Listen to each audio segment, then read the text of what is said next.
think of the word greatness and the people you've encountered in your life, what comes to mind?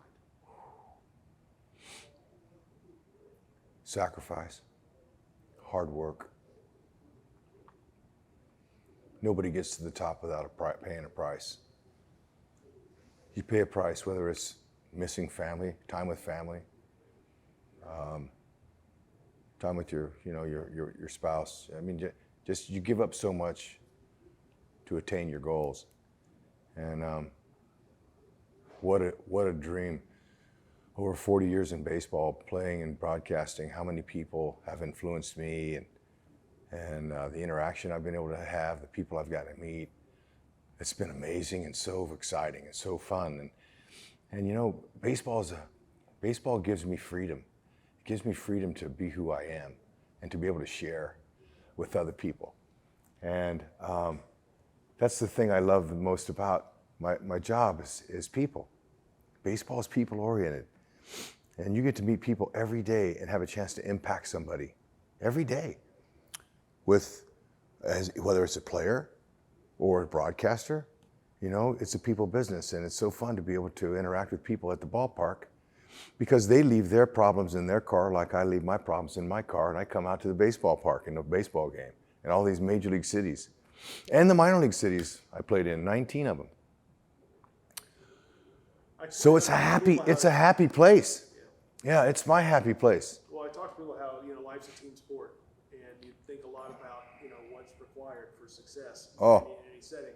And success is happiness. Probably more so than anything. I agree. Create happiness for people. Yes. And baseball is, you know, it's a theme park. I mean, you walk into a ballpark, it's a theme park. It's a happy place. It's a ride. Yeah, exactly. It's a ride, and you got to capitalize on that if you're somebody like me. You're going to love even more on people. You're going to give them a chance to make them feel good about themselves. Thanks for coming. It's so easy to be kind. I mean, we're not working at a prison somewhere. We're not working somewhere where it's rough, but still, we're to provide light for others no matter where we are, but it sure helps when you're at the ballpark. It makes it easier. It does. It's a great backdrop. It's a great backdrop. It is. So you can look up and always be inspired if you're even in a dark moment. One of the biggest things I take away from my playing career was the great managers I got to play for. It's overwhelming. Yogi Berra was my first manager in 1984. And then there was a lot of drama with Steinbrenner and the Yankees back then. You know, they were winning games, they were winning World Series, and you know, they were one of the most talked about teams ever. Steinbrenner stirred all that up. But it was great. They fired Yogi. That caused problems. They hired Billy Martin, so Billy was my next manager. And then after 7 years, the Yankees traded me to the Orioles. And Steinbrenner wrote me a letter because I was George's first bonus baby. He bought the team from CBS in 1973. And then in 1978, I was a senior in high school, and they drafted me first round, 18th pick in the country, ahead of Cal Ripken Jr. What a mistake by the Yankees. What a mistake. Junior would have rewritten all their records and broke the Iron Man right from the same team. It would have been a huge, huge pick for the Yankees. Instead, they chose a Yankee bust like me. But you know what, though? I'm honored by that. And I had a relationship with George Steinbrenner. I had a relationship with all the people in the Yankees for 7 years. And then when he traded me, he wrote me a letter and told me why he traded me. And I was so blown away by that. And I couldn't wait to show my mother. Mom, this is what the boss taught me. And my mom, she was my hero. She taught me manners. She taught me how to have firm handshakes and eye contact. And you know, first impressions go a long way.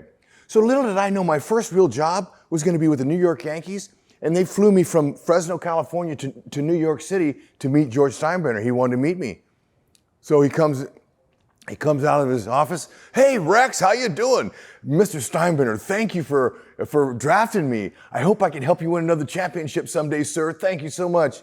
And shook his hand firmly and looked at him and said, thank you. And he brought me, come on in my office. And he shows me around in his office and his pinstripe carpeting and baseball gloves, his furniture. And he opens up a window and there's Yankee Stadium. Of course, the team was on the road. This was in June after the draft. The team was on the road. And I'm like, oh my gosh, it was breathtaking. Here I am, a 17-year-old punk, just a punk. And yes, sir, no, sir, yes, sir, no, sir, yes, sir, yes, sir. And he loved that. he was a football player and a coach in Ohio, Steinbrenner was, and he liked football players and he liked discipline. And so he liked me. And every spring, he would come to the minor league camp where there's 300 players once a spring. And he would always put his chair down the line, not sit in the stands, and he would watch me. And we had a relationship. And in between innings, he would say, "Hey, kid, get over here." I'd run over to him and get on one knee. Yes, sir. How you doing? Mr. Steinbrenner, good. How are we treating you? How's things going here? What have you been up to? What are you doing? I mean, he was interested in me. And so that letter he wrote me, he said, "Dear Rex, thank you so much for exemplifying what it meant to be a Yankee in pinstripes, your hustle, your desire, your discipline. Thank you. I've decided to keep Willie Randolph, and I'm going to move you on to my favorite manager, Earl Weaver in Baltimore. I believe you have a chance to be an everyday player, and I didn't want to hold you back any longer. Thank you for your effort. All my best, George Steinbrenner." Oh my gosh, I'm still getting goosebumps. Framed it. "Mom, look what the boss said about your kid." Just propelled me on to know that I could be successful. If you can make it in New York, you can make it anywhere. And I didn't exactly make it there, but I started there. And it was a great place to start. If you talk about a moment that some people would view as negative, and both you and George Steinbrenner, winners in the grand scheme of life. You took a situation that a lot of people, again, could present in a different way. Like, you know what? We've given up on you, kid. You're not going to be. Your future is not with us, right? Exactly. Yeah, that's what it was. He went out of his way to tell you that wasn't the message.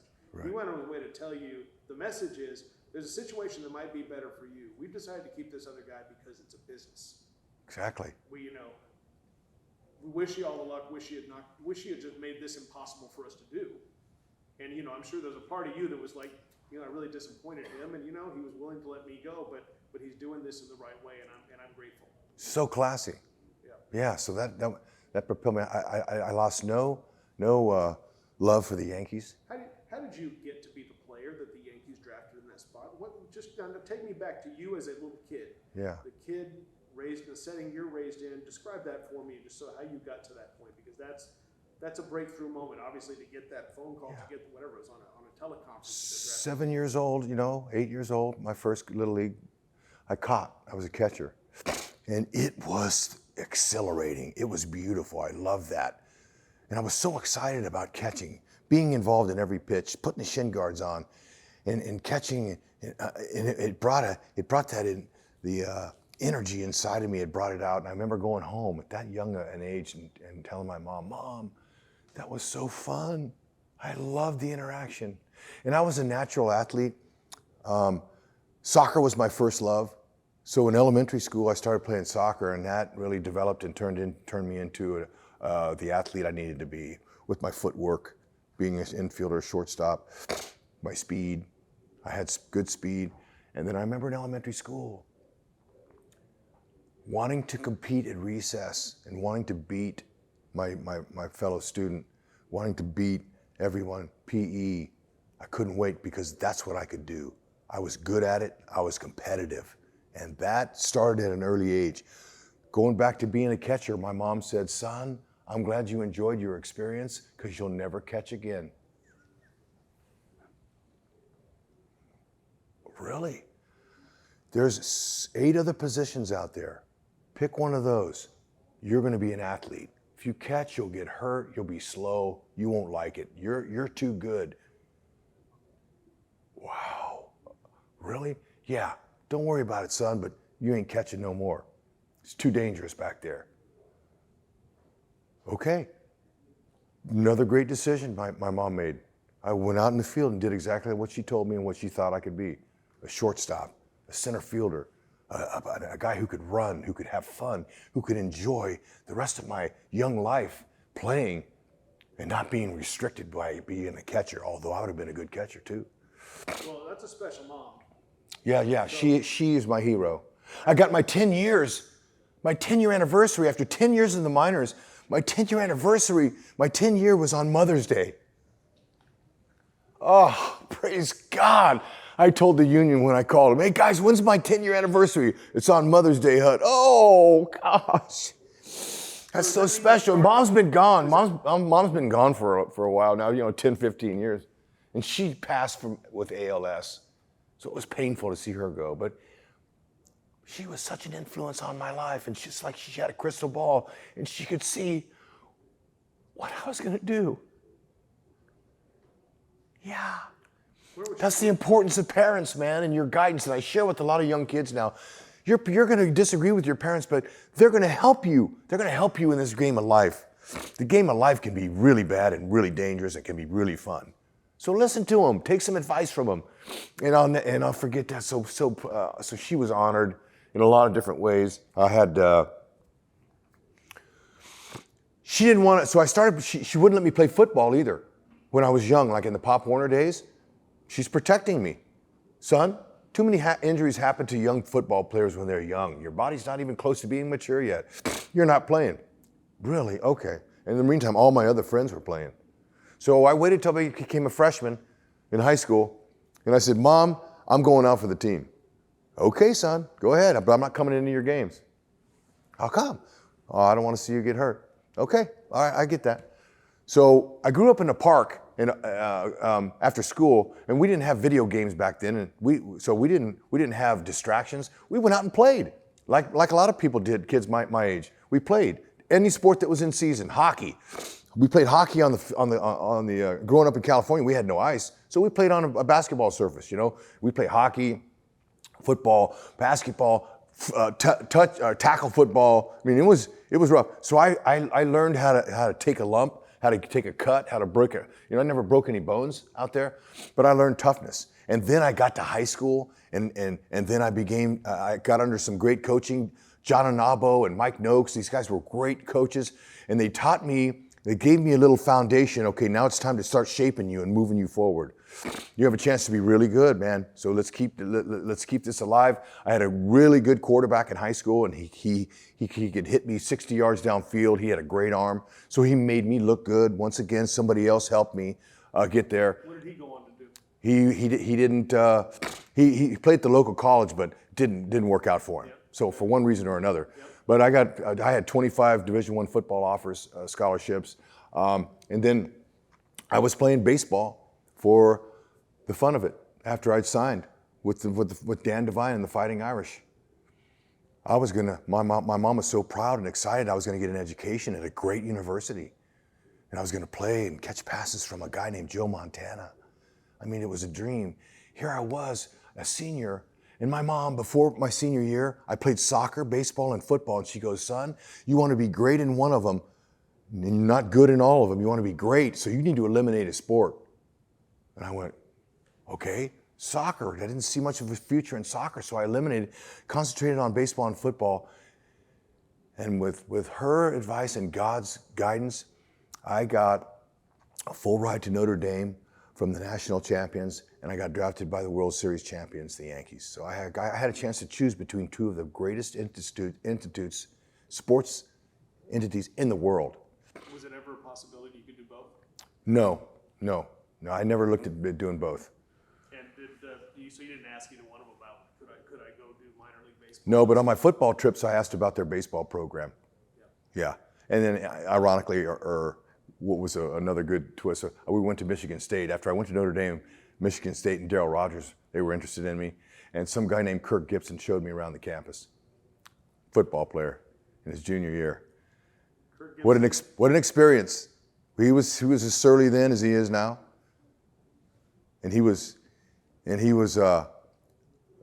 I'd never seen an athlete like him at that time. He's dealing with health challenges now himself. Yes, he is. Yeah. He is. And you know what? He smells the roses now. He's still broadcast for Detroit. We're getting ready to go there. I hope he's broadcasting the games. So ironically, I've known Kirk Gibson since 1978. He's the guy, the big leaguer that went on and had a great career. So I'm asking him when I'm at college there, hey, can you take me to the baseball program? And he goes, baseball's a sissy sport. You'll have to get somebody else to take you there. I'm not taking you there. Okay, well, I was like, okay. Turns out he goes out that year, his senior year, plays, gets drafted by the Tigers. 1984, I get to the majors. This is 5 years later, 6 years later. I get to the majors with the Yankees, and that's in '84 when the Tigers were the best team in the world. And we didn't fraternize back then. There's no fraternizing between players and teams. But I walked up to the cage of Alan Trammell, Lance Parrish, Kirk Gibson, and Lou Whitaker. They're all in the hitting group, that same hitting group. And here comes a young punk walking up, young 23, 24-year-old walking up to their cage in a Yankee uniform going, I wanted to see if Kurt remembered me. Hey, Kurt, Rex Hudler here. I was a little timid. I'm a rookie too. Took a lot of courage to do that. And here's all these big veteran guys. And I walked up, do you remember me? You showed me around Michigan State. And he looked at me and he goes, what are you doing here? Are you the bat boy? What a line. And he called me another name. And then I turned around and said, okay, don't hit it to me. I turned around and walked off. Good for you. Yeah, and so we ended up having a relationship, and then we played against each other. I played 5 years in the American League and 5 in the National League. Played against him. He tried to break up 2 on me, turning 2 at second base. He was so heavy-footed I could hear him coming. And then we got in brawls. And I remember standing over him when he tapped out when we fought him in Dodger Stadium, and Kevin Gross had him in a headlock. And he's choking him, and I was standing right over him, and he goes, okay. I give, and he tapped out like a wrestler would. He tapped the ground, the grass at Dodger Stadium, and I never let him in to hear the end of that. I tell stories of guys. I tell the guys around him that work in the booth. I tell those stories, and he kind of just goes. Anyway, make a movie better than Major League. I mean, so fun. They're with real incidents like that. Yeah. So anyway, Did Joe Montana ever reconnect or visit? Did you ever No. tell him the story about? No, I never got to. But whenever I do, if I ever do see him again, I'll share a little dream with him. But it's been so many years ago that, But that's just kind of a deal. But man, there's so many things. And what was your? So your mom. You mentioned your mom a lot. What was your father's situation? He was great, but I was given up for adoption at 8 years old by my blood father, and my name then was Mobley, and they divorced. I'm 8. I have a brother older than me and younger than me.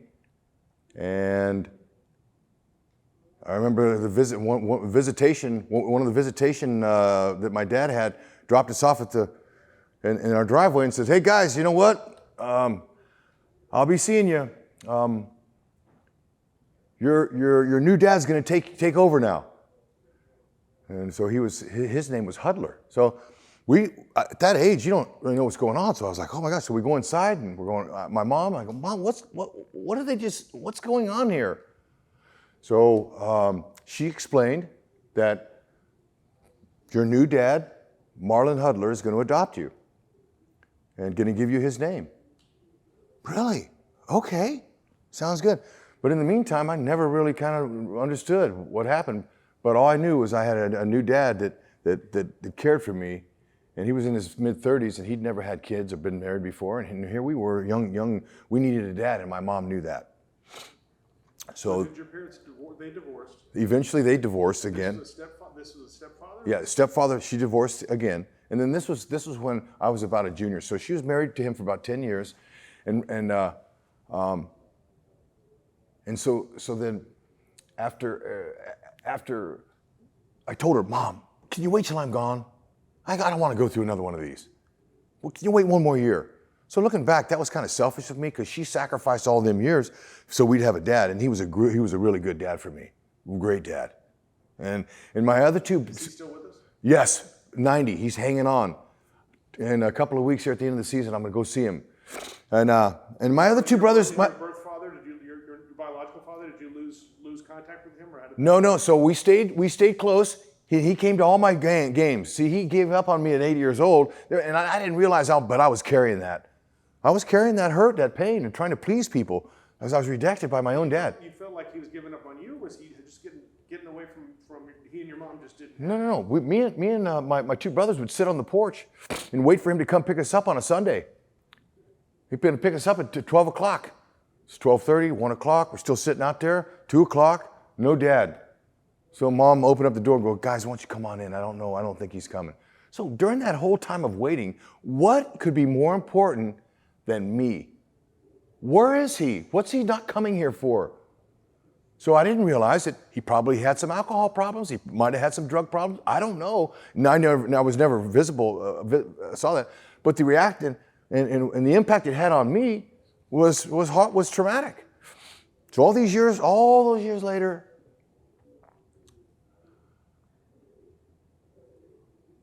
when I started praying when I started thinking about settling down and getting married, after 10 years of minor league ball and playing, I knew I wanted to settle down. I was tired of what the world says.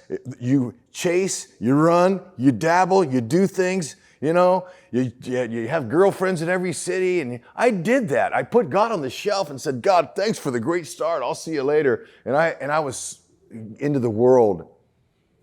So once I came to my senses and go, wow, you know what? You're going to dead end after dead end after dead end, Hud, because you're driving your own car. You need to let God back in the driver's seat. You got to get in the back seat, and you got to change some things in your life. Okay, God, can you help find me a wife? You know what I went through.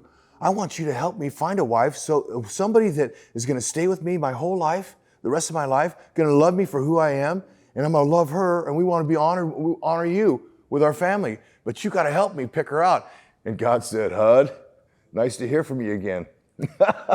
I want you to know that I've always been here. I've always been waiting for you to come back. But you know what? Now that you're asking, all right, I can help you. I'll find her for you. You just hang in there and keep praying to me, and I'll take care of you. And he lifted Jennifer up after a year or two. I prayed all the time about a wife, and he lifted her up, and I went, wow, God, you got great taste, man. She's hot. She's beautiful, and she got a nice inside. Her insides are beautiful too. He goes, yeah, you asked me. I lifted her up to you. Now you got to catch her. Good luck. Okay, thank you, God. And I was on the pursuit of her, and she found out I was a ball player. She wanted nothing to do with me. You guys are either womanizers or drunkards, you baseball players. My first lunch with her, my first time I met her. What? And she found out what I did. I got a little offended by that. So, my character, I snapped right back. Well, I'm one of the two. Guess which one I am? That stumped her. She's like, uh-oh. So, I'm not looking for a wife right now. But let's date and I'll have a good time with you now. And so we'll be married 35 years. And she's the greatest thing that's ever happened to me in my entire baseball career. But I asked for her. God delivered. I'm not surprised. Did she ask for you? No, I don't think she did. So we had 4 years while we met, and we were kind of still dating for that long a time before it landed on me that I better move. If the Rex Hudler film gets made, I don't even know what you could end the movie with getting drafted by the Yankees and being this little kid who went through everything he went through. You could end this movie with getting married and finding the love of your life after going through this getting off, backsliding a little bit, or just getting off the path. Yeah. There was about becoming a broadcaster, just getting to see these amazing historic things go on with this franchise. How did I change directions like that, and how did that happen? I asked God, what's next? What do you want? Where do you want me to go? What do you want me to do? I'm ready. Hud? Where did your instinct and your faith and your compass come from to be, to have that sensibility to ask that question? My mom, who walked me down the aisle at church. She defined me as a young person that allowed me to make my choices and grow, and I chose God, and I enjoyed walking with Him during my youth and everything and moving forward. In the meantime, my two brothers, that's a sad story because they made decisions and choices that weren't good, and they've suffered their whole life because of those. And all I did was choose to try to do the right thing. I wasn't an angel by any means. I mean, I was a kid that was a little bit out there, a little wild too. But I chose structure. I chose God, and I chose leadership, and I knew how to dwell on Him. So that was really something that when you're young, it's instilled in you. That's really going to stay your whole life, and it's even gotten bigger and better because of the places He's taken me. So I don't have to worry about what's next. I've been broadcasting here for 12 years in Kansas City, 11 with the Angels. When that ended, just like when my baseball career ended, what's next? Hud, I'm going to open up a door for you. I'm going to open up a door. First, one of your kids is going to have a disability. He's going to have UP syndrome. I go, really, what's that? Well, the world calls it Down syndrome, but I made these kids perfectly. They're exactly how I want them. They're there to provide light and love. Really? You ever talk to Heath Bell? Oh yeah, love Heath Bell. He's a child with the blues. Yeah, he grew up in Tustin. I love Heath. Yeah, we've talked about this same topic. That's my example of how all you guys are connected in various ways. This right. family and this culture, and despite some of the things that are traps. So being a 10-year minor leaguer, I had to fight and claw. I had to not give up. I had to persevere. I had to look past all that and keep looking forward and keep saying, hey, I'm gonna with your help. And I got engaged Jennifer. We're gonna get married. And honey, I know the odds aren't great, but I can get 10 years in the big leagues with your help and God's help. I can do it. You'll support me. I'll keep training. I promise. I'll work. And the way I'm wired, I was an animal as a player. I was a competitor, and I was a hard ball player too. What was your greatest moment as a major league player?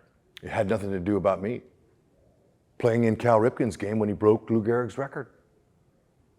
Baltimore, Camden Yards, 21-31. I'm playing second base with the Angels.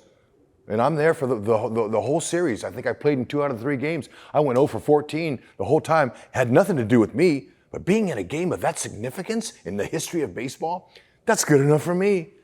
And a couple of no-hitters, a no-hitter by Fernando, I was in that one, another 0 for 3. And Kenny Rogers' perfect game, 0 for 4. So look, the games of significance in my career had nothing to do about me. Now, I bet you were on the winning side of some pretty memorable games. Had some fun, was a battler. You want me to be your teammate because I'm gonna fight for you, and I'll retaliate if you need me to. I'll do whatever you need me to do to win a game or to do something. So to play that long and do that, and then to be able to sit back and go, okay, what's next? Did you have a moment ever with Ripken in that game? Did you ever get to say anything or do anything that vividly stands out to you? Oh yeah. Contribution to that historic. Oh, for sure. So the game, the balls were all stitched in orange. They had a Cal Ripken number 8 stamp on them. And so before the game, that we were taking infield, Gary DiSarcina, my shortstop, was picking dirt up and putting it in the bag. I'm going, dude, what are you doing? Hud, this is a historical game. I'm keeping a little bit of artifact here. Okay, great. I wanted to get a baseball, so I go up there in the first inning. Larry Young, Long, all the umpires were all seniors. They all they all had seniority, whoever's in those games. The whole world of baseball shut down and stopped to watch this historical game. President Clinton was there. DiMaggio, anyone who was anybody was there. And so I get up to home plate for my first at-bat. I go, hey, Larry, can I have one of those baseballs, man? Can you just throw one aside for me?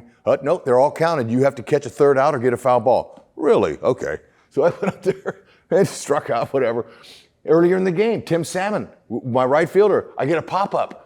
And there's 2 outs, and I'm waving my arms. I'm going, that's what. And he calls me off, and he catches the ball. Third out, we're running in. I'm going, you idiot! I was under that, man. That was my ball. Tim Salmon, you'll get one, Hud. As he had his souvenir, he was proud. He had a ball. Okay, now game keeps going. Fifth inning. Cal does his streak. I'm standing there, I watch him push him out of the dugout. He does his lap. He does his lap around the ballpark. Never been done before in baseball. He does that lap. He goes all the way around, and he gets close to my dugout, and I'm going, man, I always ride the Pine for 9, and wouldn't you know it, I'm out here today, and I'm not going to get a picture. All those guys are getting pictures with him. I'm thinking, wow. And I remember wandering that whole, it seemed like it was 30 minutes, that whole thing. And then once he's gone, I went, because I wanted to run off the field and go shake his hand, but I didn't. And I looked around, I'm standing right on the pitcher's mound. So I was in a little dream. I was in a dream world. That Cal Ripken thing was amazing to be a part of, to be on the field and to feel the energy of the crowd and to be a part of that moment. I go, oh my gosh, I better go back to second base. Here comes the inning. Sean Bosky was pitching, I believe. Okay, so ball 1, ball 4, bases are loaded. Rafael Palmeiro's going to second base, and he's looking at me and going, Hud, the baseball gods are here. Cal's coming up in the 5th inning after the game becomes official, and he's up with the bases loaded. And I go, wow, cool. I go back to my position, and I went, God, would you please have him hit the ball to me? I know you got a lot of things on your plate tonight, but could you please have him hit the ball to me? I go back to my position. First pitch, Cal swings. He kind of inside out. He flips one out over my head. It's going over my head. And I took off, and I remember that was like slow motion. I'm watching the ball, and I go, oh, that's a 4-carat diamond. I got to catch that, man. I'll break my neck. I don't care. So I run, and I caught it on the dead run. And when I caught it, I went, yes! And the crowd booed me because they thought I was showing Cal Ripken up, and I wasn't. I was so thrilled that God answered my prayer, and I caught it. It was amazing. So I'm running off the field, and we're in a pennant race there, the Angels, in September. And I ran right by my teammates who all were going, "Hud, nice catch, saved a couple runs." I went right through them all. I was going to take my ball up the tunnel and into the locker room, and then I was stopped by security. President Clinton's security was there, and they don't appreciate anybody running anywhere in that ballpark or anywhere near there. So he stopped me right away, and I go, "Oh, whoa, sir, look, I just have a souvenir baseball I'm gonna put away, man. No big deal." He let me in. I secured my ball. And I zipped up my bag so no one would sabotage it, because those guys do that stuff.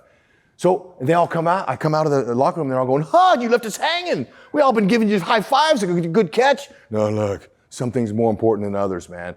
After the game, I'm telling the media the story, just what I just told you about catching that ball. And then all of a sudden, the bat boy from the Orioles comes over and he goes, "Mr. Hudler, this is for you." It was a bat signed by Cal Ripken Jr. "Hud, we go way back. You're going ahead of me in the draft and all. But I wanted you to feel special on this day that you going ahead of me in the draft. Anyway, I feel like you feel when you struck out with the bases loaded, visibly shaken. All my best, Cal Ripken," with the date and everything. Sends a bat over to me for that moment. And we were friends. We knew each other. And we'd always kind of battled and kind of had fun. And I would slide into the base in a regular game against the Orioles, and I would be safe. And Cal would put the tag on me. And I remember the umpire that one day was Ken Kaiser. And I go, "Kais, can you believe a bootleg player like me was drafted ahead of him?" Right in the heat of the battle. Kaiser goes, "Hey, Junior, is that right? Is that right? Is that right?" He never reached his full potential. So we had that going back and forth. He was a real competitor, man. I don't think I played against or was a teammate with anybody more competitive than Cal Ripken Jr. But he appreciated me, and he knew me, and so we had fun. So yes, I got not only a ball off of his bat, a signed bat, and I have it in my own case in my room. And then when I went to sign the ball that I wanted to get signed, a couple years go by, I'm with the Phillies, I'm still playing. Good Morning America. Charles Gibson hires me to be their correspondent for postseason. Bootleg utility player, no-name guy, they hired. Because that was a God thing too. That's a whole nother story there. But so I'm corresponding. Cal Ripken, and they were taking BP on an off day. It was the Orioles in Cleveland. I think it was in '97. And I'm still an active player with the Phillies. And I'm behind the screen. There's 100 media people behind the screen during an off day taking BP, and Ripken and the guys are looking around. They see me, and Cal's 30, 40 feet away from me. And he's going, "What are you doing here?" I held up my mic flag, ABC. "I want to talk to you." And he goes. So here he's messing with me early. So he gets done with BP, and I'm back there with ABC. And here he comes. He's walking, and all these people in the media want to stop him and talk to him. He's blowing everybody off. He just walks slowly by everybody, and he comes up to me. And I was going to say, I see my pass. And he comes, "Hud, what are you doing here?" "Junior, I caught this ball off your bat. I've been wanting a signature for 2 years since I've had the ball. Would you sign my ball, please?" And he looks at he grabs my pass around my credential, and he goes, "Hud, sorry, no autographs allowed. You're out of luck." And he walked away. And I turned to the camera, ABC, and went, "No! Oh my gosh, he just blew me off." This was all off the cuff. Junior's all off the cuff. That's the kind of guy he is. He's sharp. He's witty. So then later, he was going to sign some autographs, off day. And I went over there to him and said, "Junior, really?" He goes, "Give me the ball, Hud." And he signed, "Hud, nice catch. Must have been right at you. All my best, Cal Ripken Jr." Two of my greatest souvenirs in my career were from that night. So that to the long-winded answer to your story, yes, we communicated. Do you still have George's letter? I do. And you have that displayed somewhere? Yeah. Oh, absolutely. I have a mini museum. Yeah, mini. It's in Kansas City. Yeah, okay. Where I live. So we're going to come back. I want to spend more time with you. Yeah, I'd love that. Your story, your life. Yeah. Inspiration. How much fun? How much fun? Has it ever been done? Have you told the story in a way that like? No, but you know what's been blessed, and I had really nothing to do with it. I told you who drives my car. I don't. 10 years in the minors, 10 years in the majors, 11 years in a world championship with the Angels as a broadcaster. They got tired of me, just like the Royals will too. They let me go. I told them, thank you. Thanks for letting me be your broadcaster. Thank you for a world championship year. I'll see you down the road. Went out to the parking lot. God, what's next? You've been making baseball a little bit too much of a priority, Hud. I'm going to take it from you now. I want you to focus on me and what I gave you, your kids and your wife. Oh, I can do that. I'll let you know when you can get back in the game. So I had 2 years off, and I yearned, and my heart still missed broadcasting. So Jennifer, after 2 years, comes up to me, my wife, and goes, Hud, I know you like not working, but you need to get a job. We're starting to get into your baseball savings. 2 years in Orange County, no job coming in. You're going to deplete that pretty quickly. Oh, really? Okay, hon.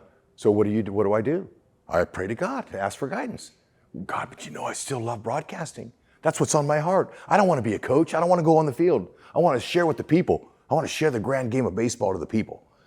Because it's all about the people. They pay our salary. We want to educate the youth. We want to educate future ball players. So about that time, I remember praying with my young boys that had bunk beds, and I'd go and tell stories at night. I'd make up my own stories. Really enjoyed the time alone with them, telling stories, and then praying with them at night. God, can you please find me another team? There's 29 other teams out there. I'm sure maybe, even though the odds are small, maybe you could find another team for me. No, maybe. Not long after that, Kansas City Royals called, said, we want you to be our broadcaster. What? I never played for your organization. You got 35 ex-players that live in Kansas City. Why are you calling me? I never played for them.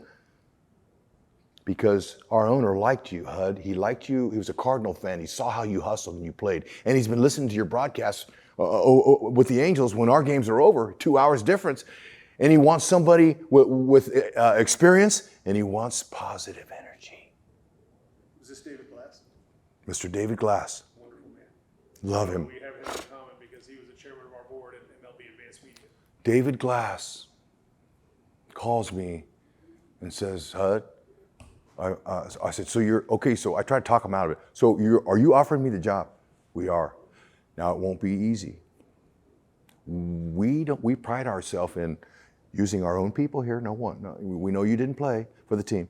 And we definitely know our people don't like people from New York or California taking one of their hollow jobs. Okay, one of their sacred jobs. A color commentator. I'm the only color commentator out there, me and Monty in Kansas City. And they're giving it to some guy who never played for us. So it was hard. Airplane flying over. And great Frank White, a marquee player for the Royals in their history, a World Series champion, 8-time Gold Glover, was the broadcaster before I was. And the team, they had a little falling out. I don't know anything about it. But I came in there and there was airplanes opening day flying over the stadium, the little airplane with a sign, we want Frank back. Where's Frank? People in the stands had signs. We get this guy out, we want Frank. It was really cruel and harsh and really difficult. And I remember going back to, my family was out in Orange County, and I'm here at the little State Bridge or wherever I stayed, and I put my head down on the pillow at night, and I could hear arrows, shoo, shoo, shoo, or bullets, shoo, shoo, over my head. I'm going, whoa, whoa, whoa, Hud, stay down. That was all the social media and all the hate. I could feel it. And so I woke up the next morning going, God, are you sure? I should have never asked him that. He said, get up out. I don't crack doors open. I fling them open. I brought you here for a reason. You go to that ballpark and get your baseball cards out and be like a politician, and you hand the cards to fans coming in, and you tell them you're your new guy. I'm your new guy here, and I hope you enjoy the game. Don't ever question me. Okay, yes, sir. And man, winning started happening. I got here at a perfect time. They started winning. In 12, they lost 90 games, but in 13, they were 10 games over 500. And then 14 and 15, back-to-back World Series for a small market team, go back-to-back. I was here for that. There's a theme in baseball that says winning cures all. And there's so much truth to that. Winning cured these people over the balding redheaded broadcaster that they don't like. Well, he's bringing us some good news at night when we're on dinner, we're having dinner. I guess he's okay. I guess we can start. That's what happened. So thank God he brought me here at the perfect time. Not only won a championship with the Angels, but won one with the Kansas City Royals. And we're still moving forward. We're in 12 years now, and he's put us in the right place. Well, a whole family moved. I went back home after 12, and I told Jennifer, because Mr. David Glass came on the broadcast on our last game of 2012. He comes on the broadcast and says, Ryan, it's time. And he was a reclusive manager as far as the media goes. He never wanted to be in the media. The people thought that he was out spending money, the Walmart money, and that he wouldn't invest in the team. When you're a reclusive owner and you don't voice and stay in touch with your fan base, they start speculating. He had a highly underrated presence and spiritual quality. Right. He was a person that, his voice, his presence, and his wisdom were never a doubt. People knew it. Comes in the booth, the last game of the seasons. Ryan and Rex, it's time to give Dayton some resources because we're going to win. And now's the time to do it. And I've been to every one of these games, every home game, but we could never shoot him. So people didn't know. He didn't. And he named off all these guys, these young prospects, these young players. He named everybody. So I'm going to the airport the next day, and our radio stations here, our sports stations, were buzzing. Did you hear Mr. Glass? Oh my gosh, our perception was all wrong about this guy. We're going to win. So I get off the plane and get into Orange County, and my wife picks me up, and I go, honey, I've never felt this kind of momentum from a losing team before. They're going to win there. And I feel like God's calling all of us. What do you think? She stood there and looked at me and goes, I'll call the realtor.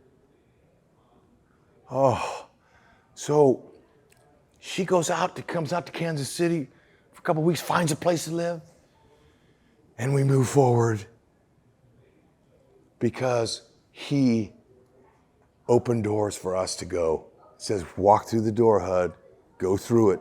I'm opening it for you.